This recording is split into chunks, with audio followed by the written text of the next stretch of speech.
Good evening,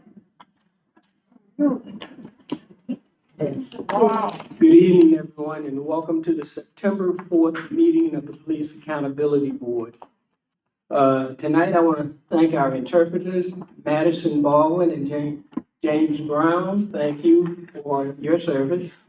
Also, go through a couple of welcome and introductions. Before I get started, I did want to make an opening remark because this has been a very, very busy month for the Police Accountability Board, and we wanted the record to state that as a board member, we value and support our team at the Police Accountability Board. We value our resources, and our most valued resource is our employees. Staff does the heavy lifting that makes this organization more efficient. They shine the light on accountability and transparency for this community. And I say this because some of our staff have been impacted recently by through the union negotiations. And we want their staff to know that we support them, we stand with them, and we will do everything that's legally can be done to support their effort and to support their fight tonight. So with that, I'm going to make a couple of acknowledgements. First of all, we're losing one of our founding board members, Drora Sattel. She's the only board member that has been here since the beginning, and she rotated off effective last meeting. So we do want to honor her for her longtime service to the Police Accountability Board. The good news also is that we have a new board member, A.J. Derwin, who is very, very familiar with the work of the Police Accountability Board, and he will be on board as a member representing the Northwest sector of the city. So the work continues. With that, I'm going to pass the mic around and let everyone introduce themselves. Good evening. My name is Dr. Leslie Myers-Small, and I proudly serve as the Executive Director for the Police Accountability Board. Good evening. The Reverend Keith Patterson, and I am an Alliance member. Good evening. Hello, I'm Luan Takla, Vice Chair, and I represent the East District. Hello, I'm William Clark, and I'm the Mayor's appointee and Chair of the Police Accountability Board. Larry Knox, Northeast Council seat. Yvonne Wilson, Council seat. Good evening, Arlene Brown, the Alliance seat, and I want to thank all of you for your support and for tuning in. Okay, great, thank you. With that, we'll move on to the approval of the minutes from August 7th, 2025. They were distributed early, so with that, I will entertain a motion to accept the minutes. I move to accept. Second. All in favor? Great, the minutes have been approved. And we will move on from there to the Executive Director's report. Thank you and good evening again. I am pleased to share some updates with the board and the community and the staff. There, as Sheriff Clark said, there has been a lot of activity and movement in the month of August. A lot has happened, and more times than not, people think that maybe we take a rest in the summertime, and that could be far from the truth. And I do echo Sheriff Clark's sentiments. It's my hope that as negotiations continue, that we can come to a good and fair settlement for our staff. So I want to thank the board, certainly this evening, for your commitment and being here tonight.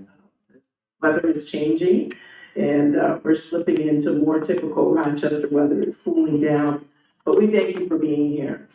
So as the Executive Director, I want to provide you with an update on our progress, activities, and priorities as we continue to strengthen the mission of the Police Accountability Board. Let's start with community engagement and public input. So first, I'm very excited to share that our From Call to Arrival survey. So if you remember a few months ago, we had the presentation from Dr. Amanda Heidemann on the 911 data, and we had a lively discussion that night. The survey is live on rockpab.org, and I'm proud and pleased to share that we've received almost 80 responses to that survey. This is a really strong start, but we know that we have more information to gather. I have shared that link with you, and I would encourage you to share that link with your networks and invite community members to participate. The more voices that we can have included in that survey makes it more meaningful. We certainly want our community's voices because it's critical to shaping our oversight and accountability work. I will note that this morning, Sophia, our data analyst, and I conducted an interview on Spectrum News about the call to arrival, and that will be coming out sometime next week. We discussed the report, and really our focus was the fact that the community, the board, and city council all requested that we move forward in this direction. And we spoke a little bit to the findings and focused on primarily the fact that depending on where you live in Rochester, those response times vary, and that we want to delve in a little bit more to understand why that's happened. So we're not just doing the survey, we have 2 community listening sessions that are happening this month and next month. Next week on September 10th, we will be at the Frederick Douglass R Center from 6 to 8 p.m. So we encourage you, if you're able to come out, board members, and certainly the community, we want to hear community voices. And then again, on October 14th, we will gather at Ibero's Community Resource Room, also from 6 to 8 p.m. So again, these sessions provide opportunities for us to hear directly from our community, their stories, their challenges, feedback, recommendations, and more. And the goal, the bottom line, is obviously to build trust and transparency through our physical presence. This fall, our team will also be presenting in secondary schools and classrooms and to talk about the Police Accountability Board and students knowing their rights. And you know, as 31 years in as an educator, young people certainly are my passion and have been my focus. So we are going to focus on education, empowerment, and ensuring young people understand the role of oversight in the community. And we already have invitations at St. John Fisher University and some of the secondary schools. So we will be out and about. So certainly, Luam, we'll make sure we get those dates as the chair of the Youth and Community Engagement, and hopefully one or more of those dates will work for you. I am also pleased to share that on September 15th, I will be participating in a statewide panel hosted by the New York Civil Liberties Union, and it's focused on police transparency and accountability. And I believe Kevin's in the back. Kevin Stewart, who's one of our community engagement specialists, he made that opportunity become available. So the event is going to highlight the repeal of 50A, which we are very familiar, as one of the major recent wins for public access to police records. So the panel will consist of legal experts, advocates, and oversight leaders to discuss their ongoing fight for records. And as you know, that has been a fight that we have been in for a long time. We'll also discuss the role of oversight bodies and the broader impact of transparency in the public. So our role in that discussion will focus on direct accountability work and the importance of local oversight in shaping statewide reform. The session is designed not only to reflect on progress, but to chart next steps for collaboration and relationship building across advocacy and oversight organizations. National outlets, including the New York Times and USA Today, have expressed interest in covering the event, which could provide positive visibility for both the PAB as well as oversight efforts across New York. And I just want to insert, because I just checked my email before I came into the meeting, and I am pleased to share that we have been given access to get the data that we need to complete the annual report. We were waiting for several data points, and so we can move forward starting tomorrow, which I'm very pleased to share. So for the first time, our annual report will include things like use of force and other data points relative to the Rochester Police Department. So that is forward and positive movement, and I'm pleased to share that literally in real time this evening. I had a question. Sure. For the NYCOU panel, is that streaming or do we just watch it? Yes, it's, we can send you the link. We can make sure we get the information out to the board. Yes. And it's from 2 to 4 p.m., correct? On September 15th. So that's right around the corner. The board is also aware, but the community might not be aware, that the Police Accountability Board will be hosting on September 30th, the first New York State Civilian Oversight Consortium. And Brittany Wells, our Director of Public Affairs and Community Engagement, provided a brief overview of that last month. 8 oversight agencies from across the state will be coming together. Registrations have already come in. We have some board members who have already registered, so we thank you for that. Please don't forget to do that.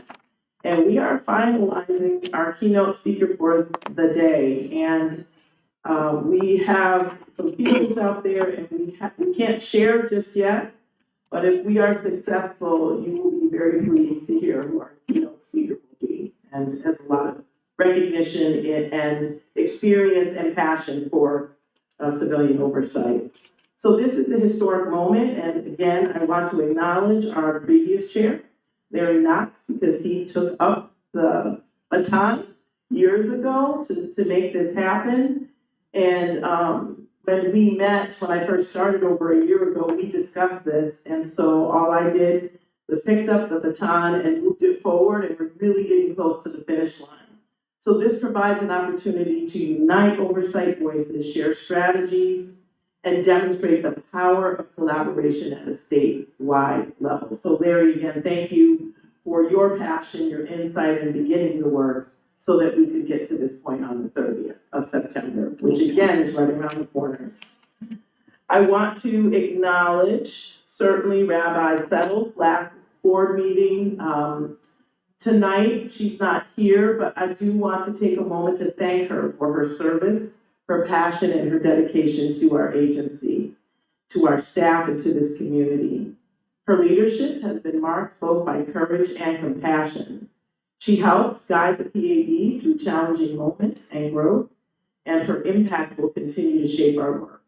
So on behalf of the entire staff, thank you, Rabbi Settle, for your commitment, because we are truly grateful to you. So if we could just take a moment and give her a round of applause. And then I also want to welcome AJ Derwin to the board.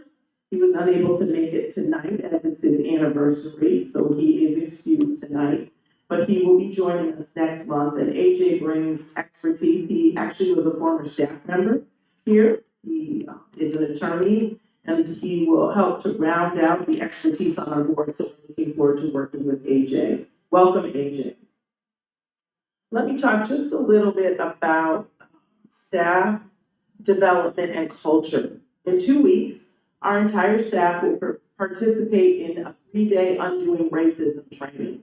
And as everyone knows, our underpinnings are anti-racism here at the Police Accountability Board. So it's really more than professional development. It's an investment in our culture, our shared language, and our ability to serve the community with equity and accountability at the center of all that we do. We continue to have check-ins with staff, and we're preparing for our annual report, which is a core charter responsibility. And as I shared, we will have the data that we need so we can move forward and complete that report. On the operations side, updates to our space at 57 St. Paul are still ongoing, including workspace improvement, signage, et cetera. And the goal is to get over there hopefully very, very soon. And we also want to take staff over, and certainly board members, if you'd like to go over and see the space, we can make sure that that happens as well. Legal and strategic updates. As you know, following the April 28th, 2025 court ruling, our authority to independently investigate individual complaints was legally revoked. So even with these limitations, I have to reiterate to the public, we remain fully authorized and committed to policy level oversight, transparency, community engagement, publishing proposals for change, and advancing data accountability. We continue to work closely with our legal counsel as we navigate these shifts to ensure that we fulfill our charter obligations with integrity. As far as communications and public visibility, our website and social media continue to see steady traffic, and you have a report in your folder, and it will be posted on the website under September. We have spikes around survey launches, reports, and public events. So we're actively using these platforms to highlight our work and promote transparency. Our recent and upcoming press coverage has focused on our listening sessions and community forums, reinforcing our presence and accessibility to the public. And that is something that we stress. So as I close, I want to share that the PAB is growing in visibility, I believe credibility and impact. Each survey response, each listening session, each classroom presentation we'll do, and each statewide partnership builds on the trust we are working so hard to restore in our community. Because our community is watching us closely. And it's my hope that what they see is that we're an organization and agency that shows up, that we listen, and that we deliver. I'm grateful to each of you on this board who continues to guide, challenge, and support our mission. Together, we are showing that accountability and transparency are not just words. They are commitments that can change the relationship between community and policing and help us actualize our vision, which is to reimagine public safety. That concludes my executive director report. Thank you, Dr. Myers-Small. I think there was one question relative to the change in meeting venue. Oh, yeah. Yeah, but we did, I think the board has some questions about it, we can just kind of talk about the idea. Sure. And also the timeline, the change it also moving to St. Paul, they still, I think originally it was trying to be December. So that's still the case, and also discussion about the, meeting spot for board meetings. Sure, so what would you like to start with? So, we, as I shared, accessibility is really important. So, you know, we have our translators, here, and we want to make sure that our meetings, are accessible to the public. We have had many technology issues, our quality of, when people see our presentations, if they watch them on YouTube, they're not as high quality. And so we had a conversation as a leadership team about how can we improve that? And certainly we could have invested in technology for our meetings. But then we had a conversation, wait a minute, City Council has a very robust situation over, obviously, in their chambers, and they stream through WXXI, and it's very high quality. They have great followership on that, and so we investigated that and had conversations, and we'll have a much higher quality of presentation online, and it makes sense for us to move in that direction. I guess I see and understand all that, and I guess my question, if there was a conversation, because I'm not sure New York City with me, I know Albany, they also meet in the city council chambers or in other rooms. I guess this discussion came up on the board before you're here, like 3 years when I first joined the board, for security reasons and other reasons about potentially, moving to City Hall for our meetings. And there was, I think among the board at the time, which was a completely different board, Okay. I think me or me were the only ones that were there at the time, and was there's a perception of independence and the reality of what we do. So the work is more important than the perception sometimes of where we're meeting. Sure. But, meeting in city council chambers, meeting and, down the street, down the hall from the mayor's office, meeting in the city hall building, we're a lot more independent than other agencies that have their meetings there, like other boards that make the city meet there and have their meetings. But just having even the meeting somewhere different, I thought was another sign of our independence, because we're not doing it in city hall, we're doing this work out in the community and at our own location. And the public doesn't have to, they can come to us independently already, they also come to our meeting independently from being at city hall. And that, I don't know how much weight that has in the community as a perception of adding certain independence, but I think that is something that is there. Not that we have hundreds of people at our meetings all the time, so maybe that is undercutting my point a bit. I was just wondering, amongst the staff and our leadership, when there was that discussion, even with City Hall, of that weighing into a factor of moving our meetings into City Hall chambers, and that would affect the work, but just, how it looks. Sure, and certainly that's a valid point. We can look at that and see how things go for the next year, and if it has an impact, we can certainly reevaluate that. Part of the issue, Larry, is the technology. There's a lot that goes into tweaking that and to make sure that we have a really high quality presentation, but we certainly don't want to hurt the independence, as you said. So we can continue to look at that. And if we get feedback that there are issues, then we can certainly look to see, to move to do something else. But it was really focused on accessibility, having much more high quality presentations and making them more accessible online, which we do have individuals watch us do that through the stream. I appreciate it, and I think that's an important point too, just, I think more people watch in person, so that adds to it, but, I just didn't want to throw it out.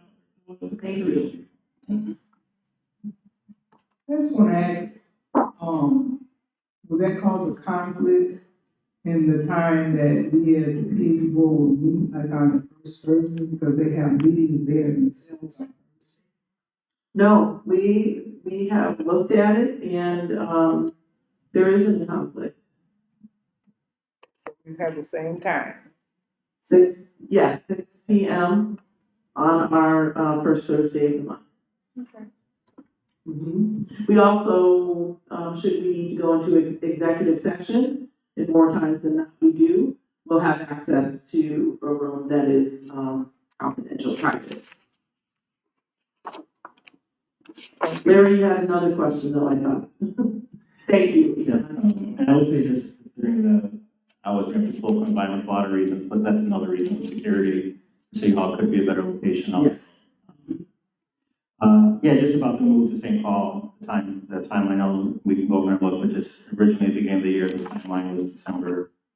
Just seeing where that's at. We've heard December, January, but it is a floating, final time when we're going to actually be able to move over there. They want to make sure the space is more than adequate, that, fulfills our needs. So the goal is December, January, but that could move again. I think that's all the questions. Okay. Thank you for that very comprehensive report. Sure. Each of you did receive a very large package tonight, but you also received it via email. And the reason you received this package is because we continue to work to strengthen the Police Accountability Board. These reports provide key updates on upcoming initiatives, including the inaugural statewide oversight consortium, required trainings, standard operating procedures, and board responsibilities.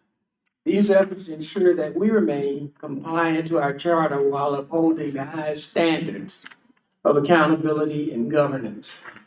One of the things that Dr. Myers-Small talked about was statewide consortium.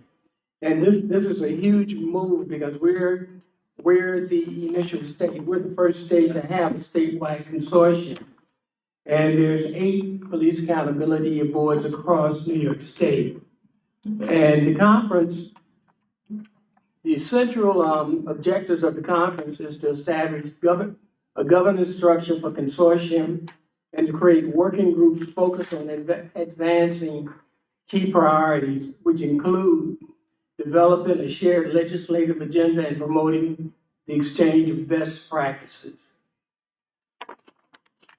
And I say that to say this is absolutely huge, because if we go in as a consortium, carries a lot more weight than as an independent police accountability board. So you also have a package on training.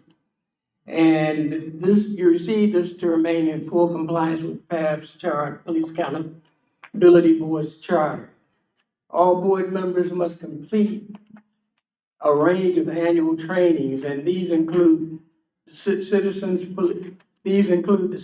Police Academy, NACO training, City of Rochester training, among several others. A complete list is available through our board secretary, Victoria Harmon, but both Larry Knox and I will ensure that you are notified in sufficient time of any relevant trainings that are coming due. And I say Larry and I because Larry and I chair and co-chair the training committee for the Police Accountability Board. And also you will find the board standard operating procedures, which outlines expectation processes regarding the board's code of conduct, onboarding of new board members, training and continuing education, and conflict of interest disclosure statements. Any questions that you have regarding these statements should be directed to either Victoria or myself by September 29th to ensure that we can give you a timely response. And please note that the conflict of interest disclosure statement and the appendices must be submitted at the October board meeting. So hopefully you will go through this in detail. If you have any questions, submit it either to Victoria in writing, or pick up the phone, call me, let me know what your concerns are, so we can work that out and be in compliance by the end of October. I got a question for that too. So we have to sign this every year? Is it something we do every year? Conflict of interest. I'm talking about because we did it last year, right? It's an annual update. So it's an annual update. Okay, so we just can't say It's an the annual update. we just can't say the same thing, right? I'm sorry. Okay. You could have bought a big new house next to somebody. Whatever. Okay.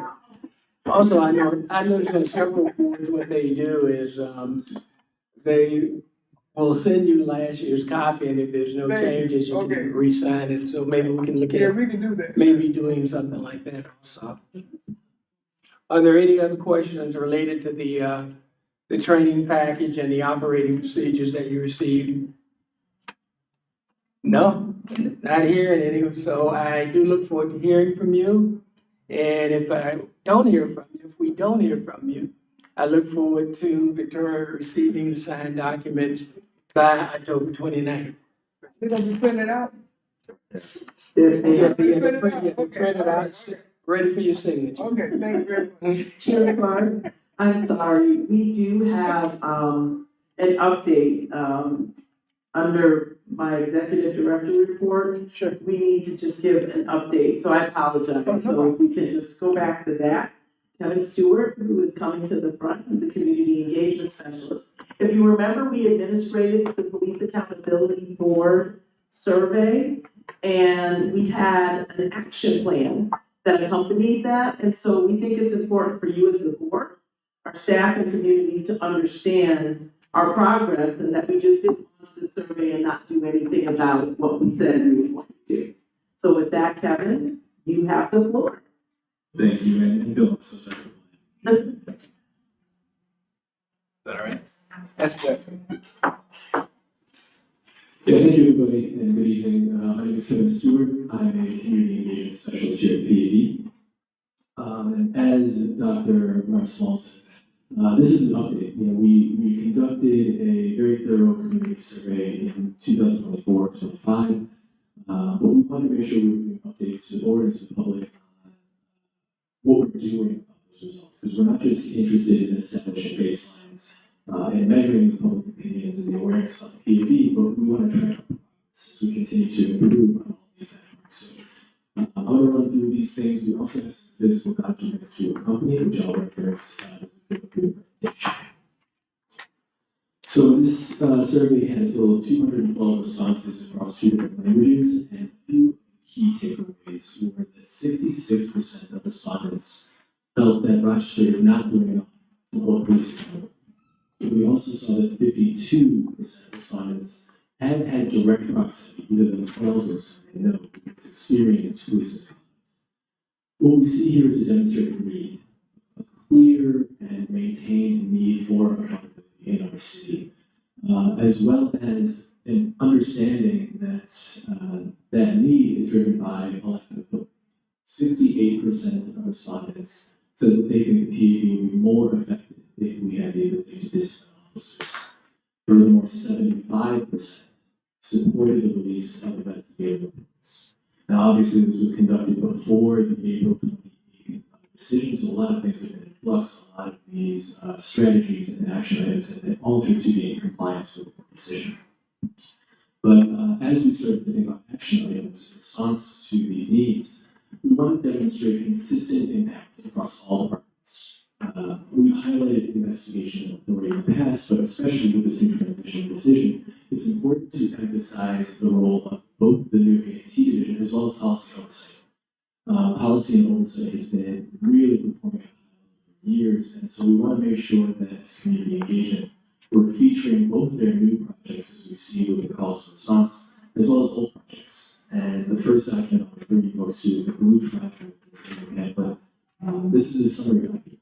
Typically, these reports are 15, 20, 30 pages long. They're quite dense. They're conducted at a very high level by this team. But we want to make sure that we have accessible information, summary documents that make this more approachable to the common person in Rochester. We also shared the survey findings, as well as the policy reports, with local lawmakers, state legislators, and folks across the state. And of course, we are continuing to engage with the PAB Alliance to make sure that our advocates and folks who put the PAB here in the first place are very much in the loop about these things. The next action item is strengthening public trust through strategic engagement. As we took a look at the open-ended responses, first we were thrilled to see that top results. General support for the PAB being the prevailing impression we got from this. But we see a variety of public opinion throughout this list. We also saw some misinformation, which shows us that there is some strategic engagement and correction in messaging that needs to happen from the engagement team. As we expanded the team, now, whatever you want. I'd say it's clarifying. I'm happy to answer it now, but we should have time. One of the steps we wanted to take this approach is to expand the community engagement efforts. First and foremost, we added 2 members to our team, Jason and Monique, who've been doing an incredible job jumping right in for the first 2 months, and we've seen immediate efficacy. In the month of August alone, we've seen almost 1,000 individual contacts throughout the community. For perspective, this is about a third of what we saw for the entire last year. So we are really ramping up community engagement. We're also engaging external stakeholders for a unified message, making sure that we're consistent in messaging and not just going out to staff, but talking to trusted messengers throughout the community to reach. Because as we build relationships with the public, we know that they already have folks in their own neighborhoods they trust. That is to make sure that we have purpose communication. Action item 3 is bridging the knowledge, the gap in complaint reporting. So one of the things we are still very much doing is accepting complaints about this misconduct, and we wanted to measure how folks understand the process. And what we saw was that 71% of respondents were not familiar with this process. So very clear opportunity for engagement to improve, education to improve across the community. And what we're doing about this is ensuring that this is a central figure of every interaction we have. Making sure both highlight are accepting these reports and how to go about that process. And as we see in the resource book that you all have, There's a bookmark page where we have this physical document that we use in community engagement that has a screenshot, a physical guide, a visual guide to how to navigate this system. I also want to shout out the A&T division, who's done a really great job of streamlining the eyesight portal, which is the online page that you use to submit reports. It's really been cleaned up. It's much more intuitive, and it's just faster for community members to submit this, which is important. The fourth action item is expanding equity in community engagement. Rochester is a rich and diverse community, and we want to make sure that the results of our surveys and the intention of our outreach reflects that diversity. We were pleased with the initial results. You see on the left that the response rates were relatively close to census, except with a disparity in Hispanic and Latino community. And so we're being very intentional about engaging these groups, as well as different age groups. Youth engagement, I know, is a priority for the board. It's also a priority for the staff, executive director, Leslie Marcells, and the community engagement team. And so, to address these, we're deepening community relationships. We've already discussed the robust efforts of the PACE team. But we're also using strategic media. We're going on Spanish radio. We're extending social media efforts through the work of Lorraine Milan, who's not here because she's celebrating her birthday. We are working with immigrant and refugee-led organizations to make sure that we're reaching these communities who are often intimidated by government processes. So we're working with trusted messengers. We're also improving access through material. As we've seen, we want to make things more accessible. That bookmark in the resource book is a know your rights pamphlet. We're simplifying this language, making it more accessible to both English readers as well as improving the translatability of these documents. I'm pleased to say that because of the work of Dr. Feynman, the survey for our new P&O report is now available in 6 languages. So we're already seeing responses in Arabic and requests for Dark. Youth engagement, again, I think Dr. Mike Small referenced this earlier. We're working with Teen Empowerment Center for Youth, Encompass Learning Center, Big Brother Big Sister, as well as Rochester City School District. We're having interest forums going out to teachers, making sure we're getting into classrooms, working directly with students throughout the year. Fifth item, activating community curiosity. We asked a question in this survey: would you be interested in attending a PAB result in the future? And we saw that 43%, a majority responded said maybe, but they want to know more. And what we saw this as was a asking to be engaged. People are looking for us to come to them to stoke that curiosity. And the way that we do that is by implementing a district approach to our team. We now have 4 members of the community engagement team, and we have 4 projects in our city. And so each member is assigned a district for a more focused personal understanding of the nuances of each project, so that we can be more strategic about our approach, as well as clear communication about our mission, work, and impact. And a perfect example of this is the upcoming policy solicitation that was referenced. The first one being September 10th.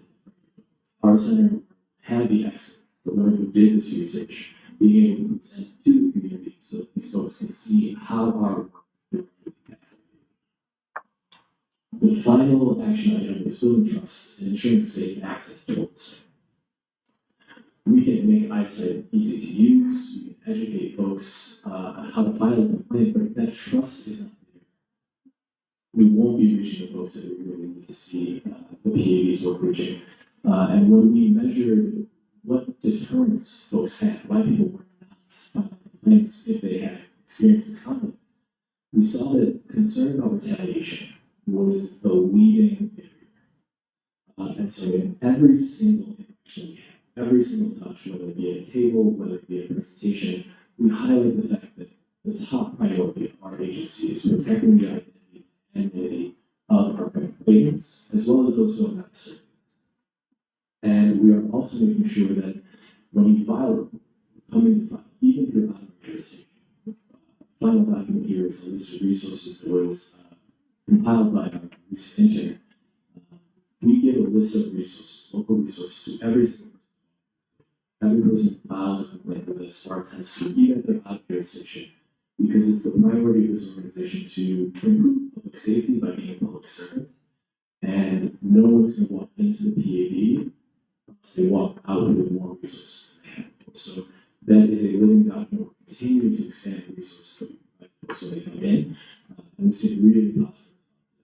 Even when we can't serve them because it revolves around recently so smaller entity, they're happy to at least have something to reach out. That's an important part of the trust.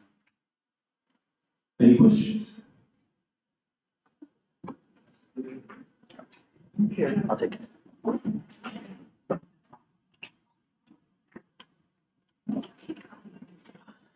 Thank you, thorough as always, appreciate it. Two questions. One, at the threat of the worry of spreading misinformation, can you give me a couple of examples of the kind of, or a broad example maybe without, or details of the kind of misinformation that was out there just so the board? Yeah, a standout that we saw in that was that the breach of the PAB was I think it was essentially a response, a flash in the pan response to some of the more public incidents here in Rochester, specifically the neighborhood incident. And one of the ways of making sure we correct that error is that PAB was actually established before that incident. And so we're very clear about the history of this agency, both in a timeline, like this came first before that tragic event, and the fact that the community was in first. So we try and have that narrative correction be one of the empowerments, reminding folks that their voice matters both to the PAB and to the city of Rochester. Thanks. And the second question, for the information shared with policymakers, and we brought this up before too, has there been a thought, I'm not sure we brought this up, of putting out publicly, like, I went through the recent kind of timeline or something, and gave this to council to look at, we gave this to the county budget to look at, gave this to the state delegation to look at for our policy ideas, and is there a way to track or follow up or to see where they are responding, just from the policy suggestions we have? Yeah, I think I will defer that to one of the directors. Thank you. Bring it out. Good evening, everyone. This is John, Director of Policy of PAB. We haven't sent any official legislative action since right now, about a year or two ago. But every proposal for change, which includes policy recommendations, is sent to the mayor, city council, and the chief of police. So far, we only track responses from the chief of police, who's the only one who's obligated through the charter to respond and to development and implementation plans. But moving forward, we can certainly follow up with city council, see if they have any additional guidance or actions that they can take on their part, and include that on our website, on our policy track. Yeah, and I think that's something that the board can help with, especially as their council appointees, and mayoral appointees to follow up, just a suggestion from the staff, and then the board approved it, and just helping y'all follow up. Sounds good. I'll be sure to follow up with you. I don't really have a question, I have a suggestion. On our links, like to, Facebook, Instagram, TikTok, and YouTube, and, like especially YouTube, there are older people, like me, right? I think I'm computer savvy, but if I go on YouTube, is there any way that we can put down, what they're supposed to look for, click on? Because just because it's on YouTube, right? If you don't got YouTube, you really don't know what you're looking for. And it's so the same thing with everything else, Facebook, whatever it is. I don't know what you all call that stuff, but they need actually to know exactly what they're looking for so they can live stream it. Yeah, and in some ways we're sort of subject to the algorithms and other organizations support. Brianna, our webmaster as well, collaborating very closely to make sure that both our website is as intuitive and easy to access, so we can use that as a pathway to access both these meetings and any other digital resources that we might have. And Brianna's working really closely to make sure we're navigating that algorithm as wisely as possible so we can easy for folks. Okay, I'm just basically saying, some people need instructions, okay? They don't need to say, click on this link, and they need to know exactly how to click on the link and what to look for. That's what I'm saying. Good idea. Yeah, I think it's pretty good, and QR codes, I think, are a great solution to that. I think I've heard you once ask about setting up a link tree. Yeah, that's the thing we're looking into. Brianna's working on that. It should be on our socials and keep it on almost every document. Awesome. To add to that comment, that question about misinformation, I know sometimes when I'm talking with people, a common misconception is that we are under our PD. You know, people just see the city logo, they see Police Accountability Board. That's a huge one that I'd be interested to hear, you know, how PACE communicates that or combats that. I also, just as a comment on the presentation, great presentation, great data forward. I'm not too surprised, but I'm always surprised. And I would also love to see how we're leveraging, especially that point about equity in terms of receiving surveys into the next survey. Because it's always important for me to think about longevity and sustainability, how we're doing, what we're doing to ensure our next project is being supported by lessons learned from the first. So would love to see collaboration. I'm not sure with the, I'm not trying to get too off track, but the listening sessions, that survey that's out, who's in charge of that? Who's leading that effort of collecting responses? Is that under PACE or is that under policy oversight? Or is there collaboration? I'd love one of those answers. Yeah, it's really clever. I mean, it's policy oversight design the survey and is making sure that they're the most processing and analyzing the feedback. And we're working almost daily together to make sure that we are reaching the right communities, that we are hitting numbers that every time that we're using it is being more successful in part by the successes and limitations of this. Dr. Bynum is also going to be helpful to help us make sure that the way things are worded before they're even put out, easily transit, more accessible. And again, working with organizations that interact or are led by refugees, immigrant community members, as well as folks in the deaf and hard of hearing communities. Dr. Feynman has really led the charge in general reaching. And then your other question to misinformation and perception that PAB, its name is directly affiliated with the police. This again we see as an opportunity. And we try to leverage every challenge into that opportunity and to get a leg up. First, we emphasize that we are obviously an independent agency that is holding our PD accountable. We also collaborate.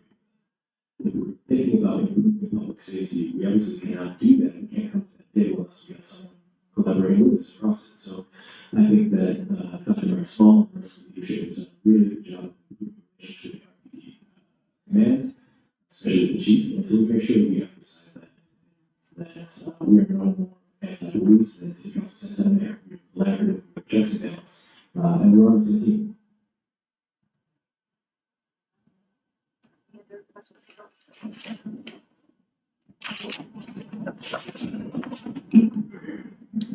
Are there any other questions? Thank you for that great report. Yeah. I say good job. Oh, yeah, outstanding. I have one last thing. I'm so sorry. I forgot, but it came back to me. The other thing I just want to point out is I really appreciated the mention about the PAB Alliance, because I think the underlying factor in all of this is volumizing our voice as much as possible and leveraging our external stakeholders. So great job pointing that out, and hopefully we can get that engine going. Yeah, just to answer your question, I have a meeting tomorrow with the president of the Alliance, so we're starting to build that relationship. Great. Thanks, Kevin. Great Yeah, job. thanks again, outstanding. And thanks for blinding me for. On the committee reports, if you recall at our last full meeting, we did establish two committees, the training committee and the youth and community engagement committees. Both Larry and I will be meeting with Dr. Myers Smalls and Victoria to get a comprehensive list of all the training that our members should be going through at this point in time.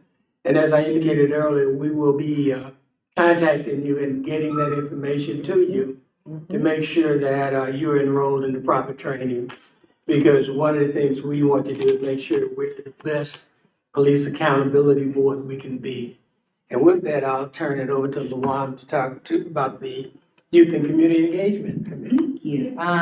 So one of the items that I'm working on currently with Brittany, our case director, is setting up a bi-weekly meeting. So we have that scheduled. And as of right now, as far as an update, you've already heard from Dr. Myers-Small that these events with our schools, our primary schools and secondary schools are being scheduled. And I believe what's in the pipeline is some conversations about the post-secondary school, which I'll be excited to report on as we continue. So, where we are now. Great, thank you. With that, is there any old business? It's not our business, but Dr. Myers, I know you guys took a trip, you and some of the staff. Oh, So, I just wanted to hear about the conference. Thank you.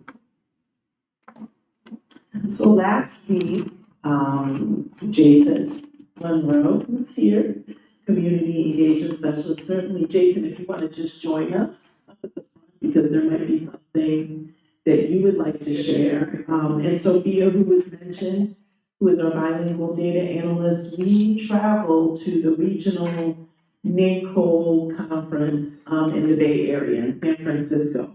And we had two really intense days of training. Sophia and I have been to the national conference, and we really enjoyed the regional conference. It was very targeted and focused.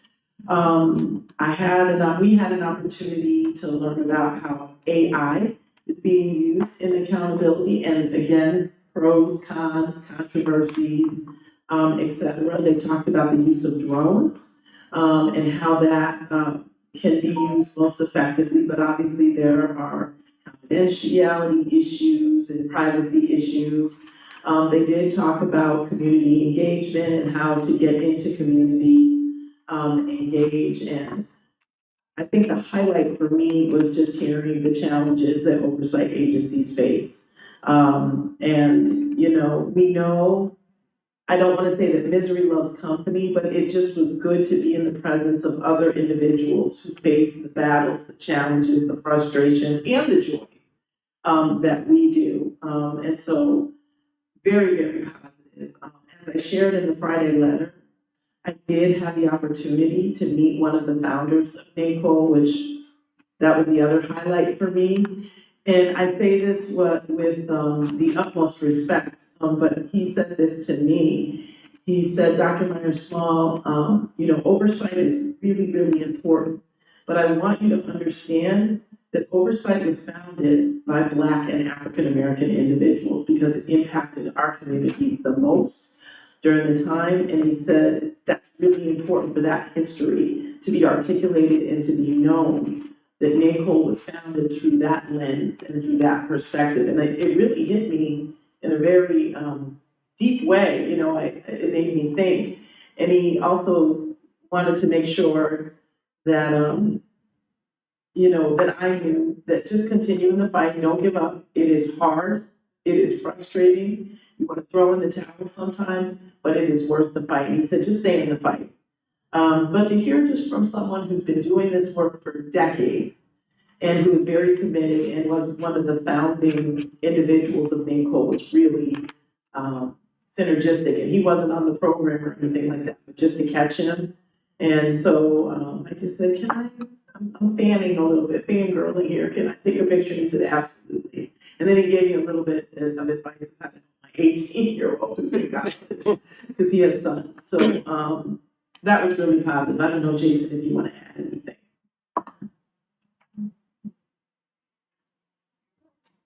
Good evening.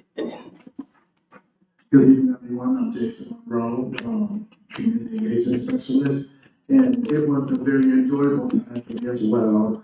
A highlight for me was the use of drones and how they use them now in policing. It's quite interesting to see an outsourced company they use they showed an actual mock crime where they were stealing their cars. Yes, it was a car. And they showed the drone, when police got the call, the drone was immediately dispersed and followed them. And then they were able to zoom in on the ground, catch the people's faces, and it was quite interesting. And so that was a highlight for me, as well as the community engagement piece, which I found interesting because they were really pushing us to make our engagement interesting and entertaining for the community, and that would make them feel more comfortable in giving us reports. And so that was my highlight. I have to say that we're doing a lot of what they said in community engagement, so it's reaffirming. And also, Sophia had the opportunity to talk with a few other data analysts from around the country, and she was reaffirmed in her work. I was sharing with Dejan that she talked about the 911 call report, and she's actually going to put it on the listserv for NACOL. But they just commented on what high quality work that she and Amanda had done. So our work was reaffirmed there. Great. And again, it's nice to just be with other people, get what you're doing. But we also came back like, we're doing a good job, right? And that we are, we're up there with the best of the best, and that we still have things that we can learn, but we're doing a lot of work that reflects best practices. And we were proud of that. And I think the other thing that just is always nice is we just had a chance to just deepen our professional relationship. I had a chance to get to know Jason and Sophia on a much more deeper level, you know, as we broke bread together. And we will share that we rode Yeah. in a Waymo, which is, has no driver at the wheel. And they had to convince me that we would do this. We were not on the expressway, because I said, I don't know if I can do this from the airport, but we traveled through the streets of San Francisco with no driver. And we did it, what, 3 or 4 times at least? So that, I think, was a non-professional development outcome that was bonded us. I think we did have some prayer. But it was really, so thank you for allowing us to go, because we learned a lot. Great. And I just had one question regarding that, but it's to Yvonne. Would you ride in the front seat with that? Capital is. Thank you, Jason. Yeah, thank you, Jason. Also, for our listening audience on YouTube, you may want to let them know what NACO stands for. Oh, sure. NACOL stands for the National Association of Civilian Oversight of Law Enforcement. Great, thank you. So any other old business? Just one last thing, because we're talking about conferences, and I know there's one coming up the end of next month, which is going to be the National NACO Conference, and I'm pleased that we're going to have both staff and board in attendance in Minneapolis at that conference. And we're actually presenting with Philadelphia, their oversight. So we're really excited. And Brittany and I just had a conference call, not a conference call, a Zoom meeting today. And we have a really good presentation we're going to put forward. We're excited. Looking forward. Yes. Thanks. Any new business? No, there's, I think something else, send an email, NACO sent out emails for us to register for our teaching that they're getting. I got They it. have training often, so I'm not It's coming sure. up like we had before when we first came back. They started the training again. I think it's like 6 or 8 weeks. I think I sent the email to somebody. They sent it to me because I'm on their list. Okay. And I think I can't remember who I sent it to, but it's coming up, so there'll be something I think maybe we can engage in, because it's going to be another training, and that's the one in Chicago, right? The C.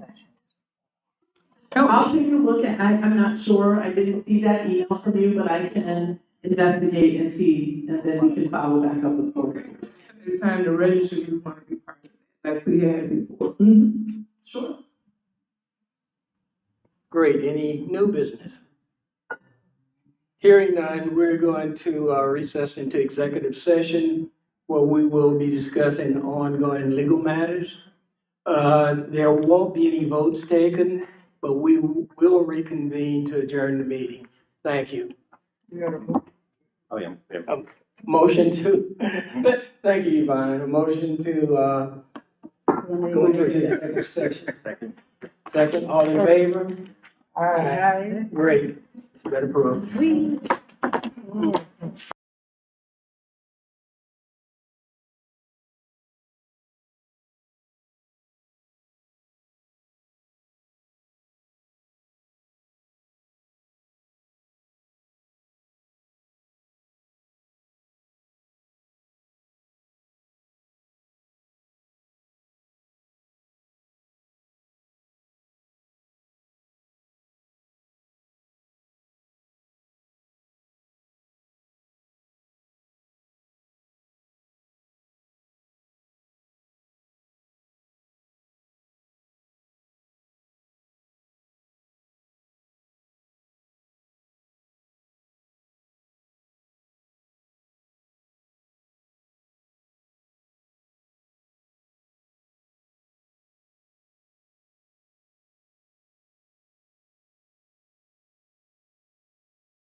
Good evening, everyone. We're back from executive session. There are no matters voted on tonight.